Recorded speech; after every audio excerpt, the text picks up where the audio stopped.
राधे राधे सभी को। तो welcome back to my YouTube channel. तो आज की वीडियो में हम जानेंगे कि फूस के महीने में यानी कि मार्गशीर्ष महीने में लड्डू गोपाल की सेवा कैसे करनी है, जो कि सबसे अधिक ठंड का मौसम होता है, सबसे अधिक ठंड का महीना होता है। हमारे भारत में दिसंबर और जनवरी सबसे अधिक ठंड होती है। तो सबसे अधिक ठंड के महीने में हम अपने लड्डू गोपाल की सेवा कैसे करनी है, उनकी देखभाल कैसे करनी है, तो कुछ विशेष नियम होते हैं, हम उनको फॉलो करके लड्डू गोपाल की सेवा कर सकते हैं। तो चलिए आज की वीडियो में आप लोग देखेंगे कि सर्दियों के महीने में मैं अपने लड्डू गोपाल की सेवा कैसे करती हूँ।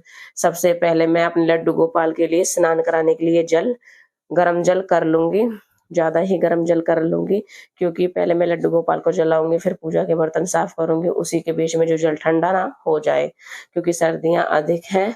मुझे जैसे आवश्यकता लगेगी उसमें ठंडा जल मिलाना है, नॉर्मल जल मिलाना है, तो उसको कैसे सही करना है, तो ऐसे में लड्डू गोपाल का जल स्नान तैयार कर लूंगी। तो सबसे पहले मैंने अपने लड्डू गोपाल को जगा लिया था।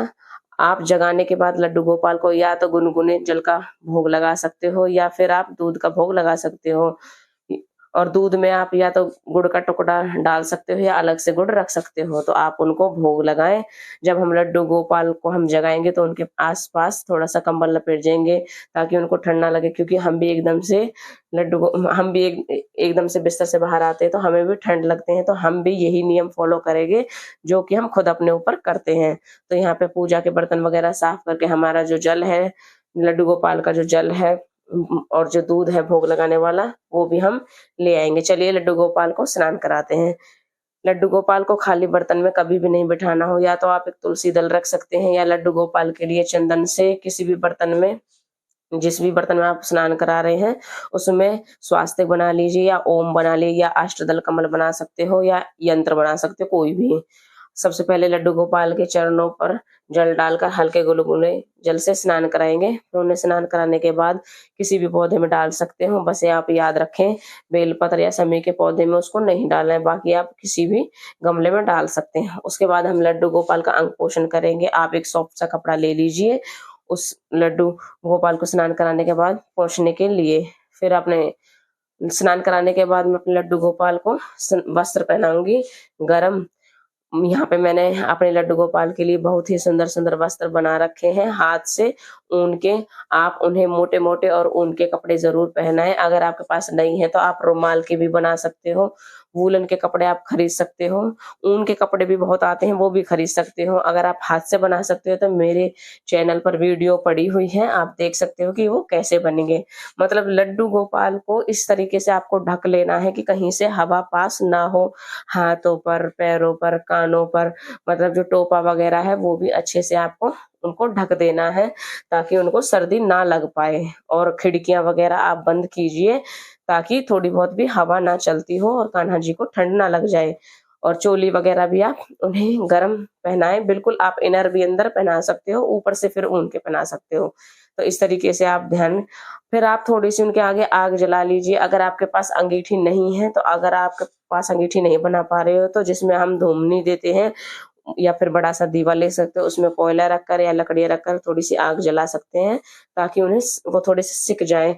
लेकिन सावधानी के साथ आपको ये आग जलानी है। काफी बार ऐसा होता है हमारे मंदिर में स्पेस नहीं होता है और हम देखा देखी ये सब कर लेते हैं और मंदिर में कोई हानि ना हो जाए या फिर आग न लग जाए। तो ऐसा कार्य ना करे, जो आप कर पाए वैसा ही करे, क्योंकि लड्डू गोपाल हमारे भाव के भूखे होते हैं। ऐसी देखी देखी सेवा से हमारे लड्डू गोपाल बिल्कुल भी प्रसन्न नहीं होते हैं।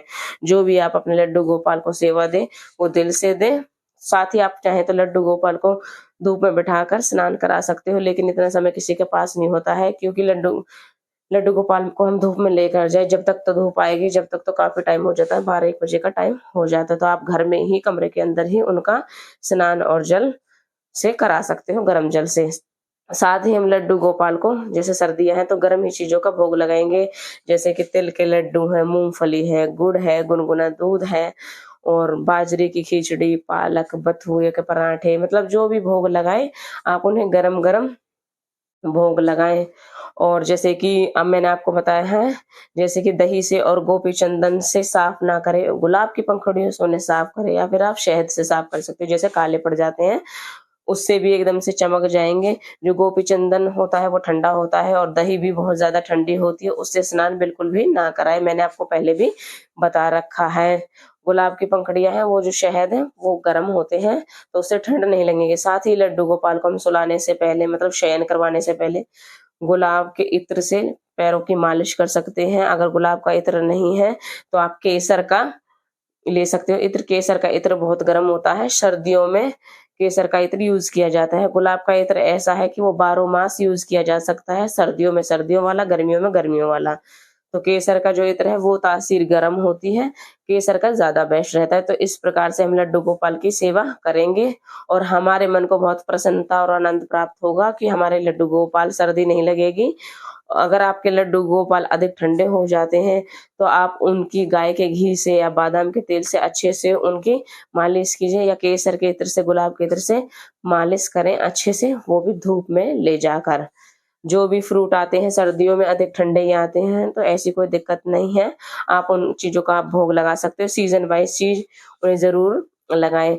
ड्राई फ्रूट का भोग लगा सकते हो, बथुए के, पालक के पराठे बनाकर, बथुए का साग बनाकर, पालक का साग बनाकर, इन सब शुद्ध सात्विक भोजन का ही हमें लड्डू गोपाल को भोग लगाना है। सर्दियों में यानी कि मतलब शाम के टाइम 8 से 8:30 बजे तक लड्डू गोपाल को शयन करा सकते हैं। और जिस बिस्तर पर आप लड्डू गोपाल को शयन कराए हैं वो भी गर्म होना चाहिए। गर्म रजाई और गर्म कंबल जरूर बना लीजिए या फिर खरीद लाइए, जिससे आपके लड्डू गोपाल को सर्दी ना लगे और बहुत ही आपके आराम से आपके लड्डू गोपाल शयन करा सकते हो। इसीलिए आपको मैं बता रही हूँ, इन चीजों का आप ध्यान रखिए। और सुलाने से पहले अपने लड्डू गोपाल को दूध जरूर पिलाइए गुड़ के साथ, आप देख सकते हो। और राधा नाम का जाप करते करते आप ये सेवा कर सकते हो, क्योंकि नाम जाप के बिना कुछ भी नहीं है। आप जितना राधा राधा बोलोगे उतने ही मेरे लड्डू गोपाल बहुत ज्यादा खुश हो जाएंगे। और बिस्तर को इस तरीके से दबा लीजिए साइडों में से, तो बिल्कुल भी हवा पास ना हो। और उनके पास एक लोटे में जल भरकर जरूर रखिए, चाहे ठंडी हो चाहे गर्मी हो, जल हमेशा रखना चाहिए और उसे ढककर जरूर रखना चाहिए। तो इस तरीके से आप लड्डू गोपाल की सेवा कीजिए। अगर आपको मेरी वीडियो थोड़ी बहुत भी अच्छी लगी हो, थोड़ी बहुत भी आपके लिए यूजफुल हो, तो मेरे चैनल को सब्सक्राइब कीजिए, वीडियो को लाइक शेयर कमेंट जरूर कीजिए। आपको कोई भी दिक्कत हो, कोई भी परेशानी हो, कुछ पूछना हो तो आप मुझसे पूछ सकते हो। और हाँ, जो सबसे मेन चीज है, सर्दी हो या गर्मी हो, लड्डू गोपाल का श्रृंगार जरूर हल्का करना है, ऐसे ही उन्हें नहीं सुला देना है। देखो वूलन के कपड़े ये वाले सॉफ्ट हैं, इसलिए मैं चेंज नहीं करती हूँ, लेकिन श्रृंगार में हटा देती हूँ। वैसे तो मैं ज्यादा श्रृंगार करती नहीं हूँ सर्दियों में, क्योंकि ये सारी चीजें ठंडी ठंडी लगती हैं। थोड़ा बहुत जो करती हूँ वो भी मैं हटा देती हूँ, जैसे थोड़ा बहुत चंदन माथे पर लगा रहता है वो भी मैं अच्छे से हटा देती हूँ, जो ताकि लड्डू गोपाल आराम से सो सके, उन्हें किसी चीज की कोई परेशानी ना हो। और सुलाते समय मैं उनके पास थोड़ी देर रहती हूँ, क्योंकि उन्हें पद गायन सुनाती हूँ। तो राधे राधे।